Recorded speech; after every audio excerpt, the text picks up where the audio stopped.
We're here with Yvonne. Yvonne, Hi. Hello. Hello. Thanks for having me.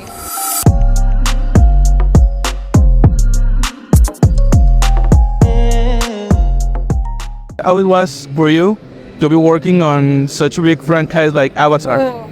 For me, it was a dream come true, especially being able to don the hair, makeup, the clothing of such an iconic character, such a beloved character, and for a cartoon series that has really resonated with so many people, and also to represent cultural backgrounds that we don't normally see of the Aboriginal people and of an Asian descent. It was an absolute dream. Do you share like something with Avatar Kyoshi or like your personality or something, or is just the total different for you?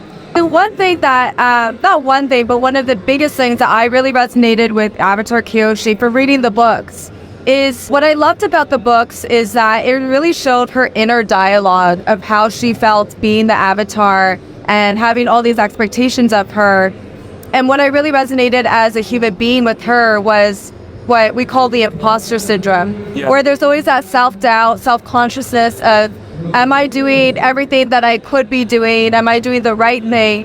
And you hear all of that inner dialogue of her, and I feel like that's something that I always struggle with too, is imposter syndrome of not knowing if what I'm doing is good enough sometimes, and just trying your very best. And I love that she really perseveres through her fear and through her insecurities to try her best, which I think everybody is always trying to do, is their best. Being in the Avatar world, being an Avatar is like such a huge responsibility, but also being Avatar Kyoshi is like a huge responsibility because it's not just like she was the Avatar in the past, but now it's a guide for Aang. How does it feel to be like a guide for this little guy Aang? Well, it's really interesting because the premise of it is a reincarnation of the soul. So it's as if she's speaking to her younger self, and as we know from the book, she's had a very tumultuous youth. So I think it's really interesting for her, in a sense of how I interpret it, to be able to speak to Aang in a sense of being able to speak to a younger self again.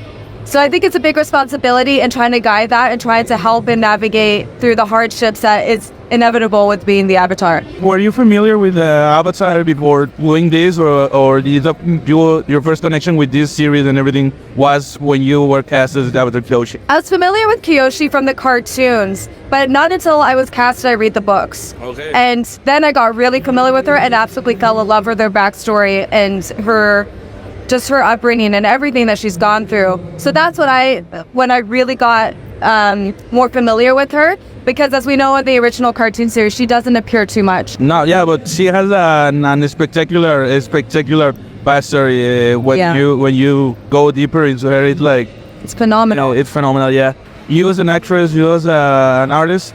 Do you have any challenge coming or that you wish to do in the future? Any bigger challenge? Honestly, for me personally, I love what I do so much.